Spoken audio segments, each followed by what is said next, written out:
did it cost? Everything.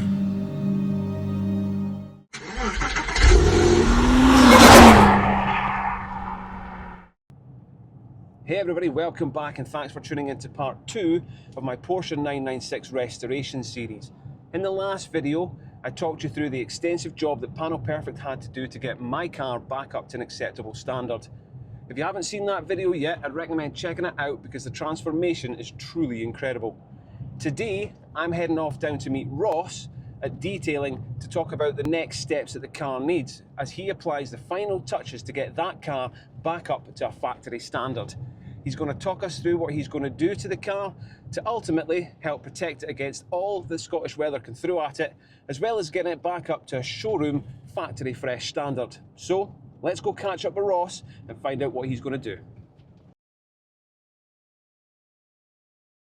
Right, here we are. I'm back with Ross. Ross, it's great to see you, mate. It's been a while. Yep. The car took a little bit longer than we originally anticipated, but as I said in part 1, a good job always does, and it's looking much better. What's your first thoughts and impressions on the job that the guys have done? As always, they do a great paint job, and that takes time. It's now just a case of getting the final refinement done to bring the rest of the car and the remaining areas up to standard, and to ensure that the area that has been painted is up to a standard where I'm happy. Getting a great paint job is one thing. Getting that little bit of finishing is something generally that needs a person like me to come in at the end.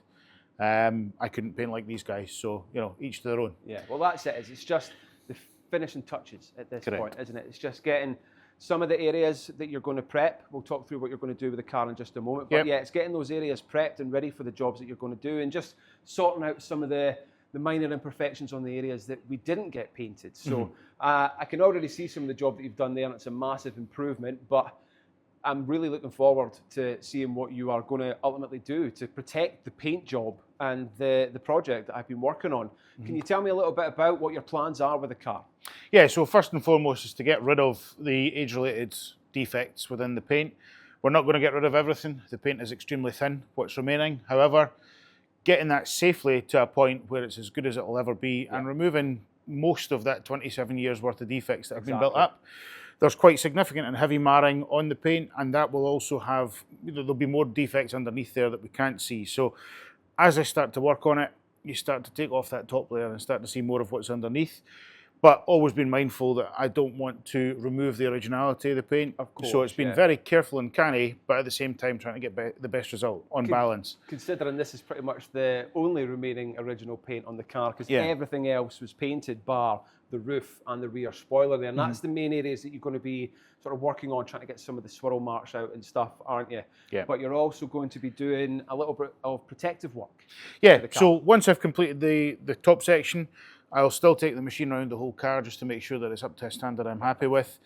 Preparation for the install and the protection. So we're going to be doing paint protection film on the front bumper and the sills.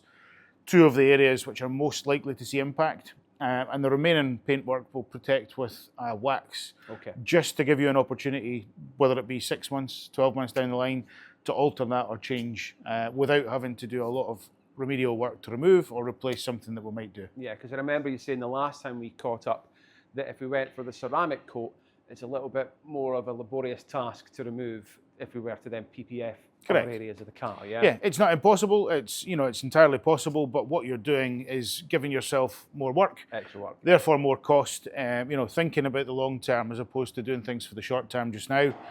If we decide, or if you decide down the line that you don't want to do that, we've got other options.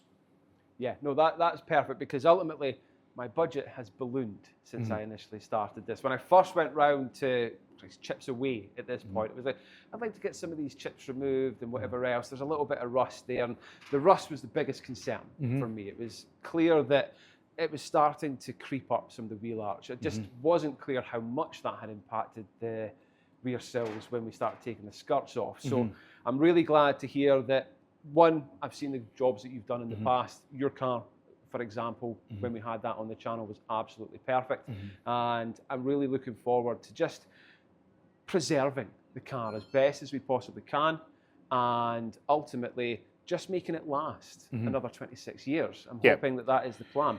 Yeah, absolutely. I mean, I think the key is having a bit of a timeline. You know, not everything has to be done at once, but if we know what we need to do, we know when we need to do it, and we draw a line in the sand now, we can move forward with a bit of a plan rather than the scattergun approach of tackling bits and pieces all over the place. It's far, far easier to maybe sometimes put the brakes on and make a plan moving forward rather than tackle certain areas that maybe don't warrant it just now, or that could, you know, we could divert attention away to areas that are more important now. On that note, what areas do you suggest that we should potentially look at within the near future then? So without having too much of a look underneath, you know, that's an area that I will pay a little bit more attention to before the car leaves. For now, it's about getting the paint, the cosmetics right, and getting a level of protection on it.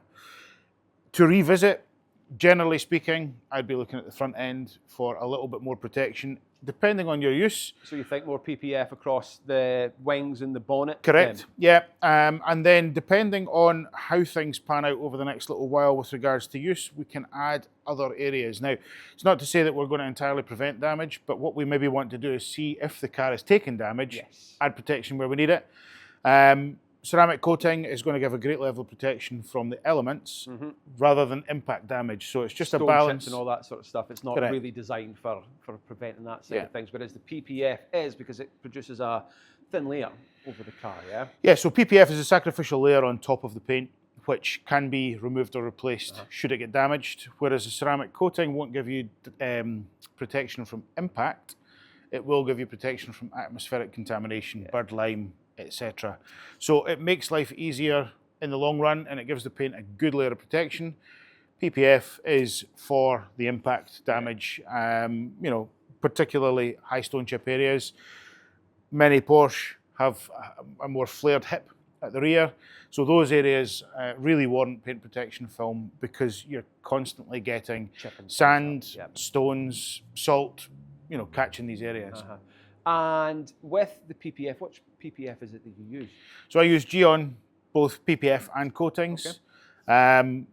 Reason for that is the clarity and the quality is unrivaled. Gyeon are great to work with, and they will not release a product until they're happy with it. Unlike many manufacturers who come to the market with ship it out. Correct, and you know, the consumer's the guinea pig, rather than the testing being done in the lab, in the factory, or with vehicles that are designed specifically for that test. Proper R&D then. Correct, absolutely. Fantastic. Well, it's good to know that I'm getting quality products put onto this car.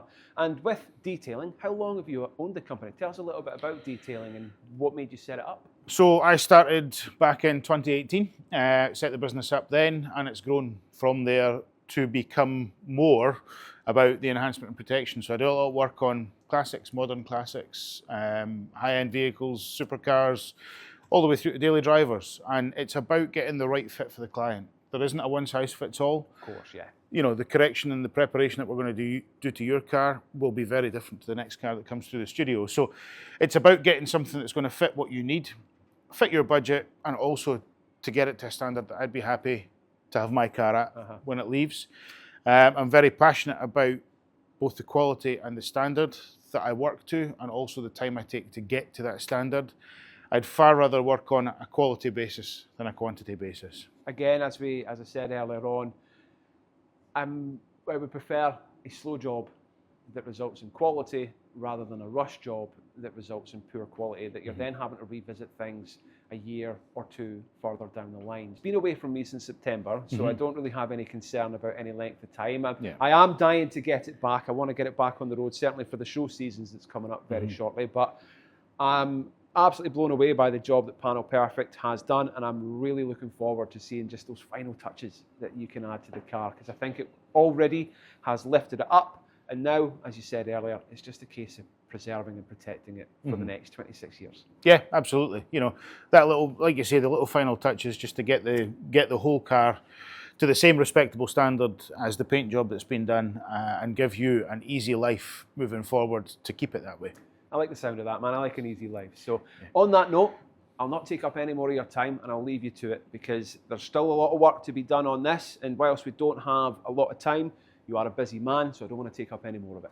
Thank you. Thank you. No worries. Perfect, mate. Ross started with one of the few areas that didn't get painted, the roof. Over the years, it picked up plenty of swirl marks and light scratches. So the first job was to give it a proper clean and start buffing it back. Pretty quickly, it became obvious that the factory paint up there was very thin, which meant there was basically zero room for error. So, instead of going in aggressively, Ross had to take his time, working carefully to improve the finish without risking burning through the paint. Once the roof was looking as good as it safely could, he moved on to the bootlid and spoiler, the only other panels that hadn't been repainted. Using the same careful process, he worked through the surface, gradually polishing out years of swirls and light scratches, bringing the shine back without pushing the paint too far. With that done, it was time for the most labour-intensive part of the job, applying the PPF to the front bumper. Because of the shape and curves of the bumper, prep here is absolutely everything. The surface had to be spotless before the film even went near it. Ross started applying the film from the centre and worked his way outwards, carefully flattening out any bubbles as he went.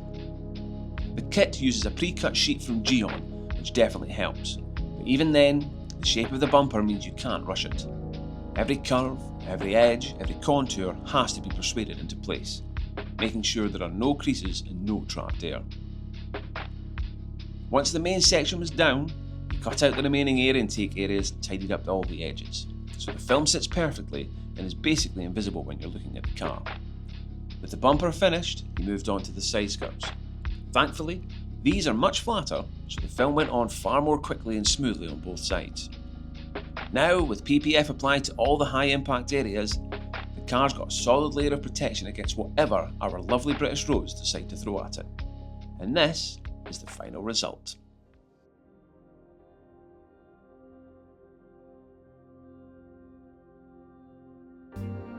The car now looks immaculate, and just like it did when it rolled off the factory floor back in 1999.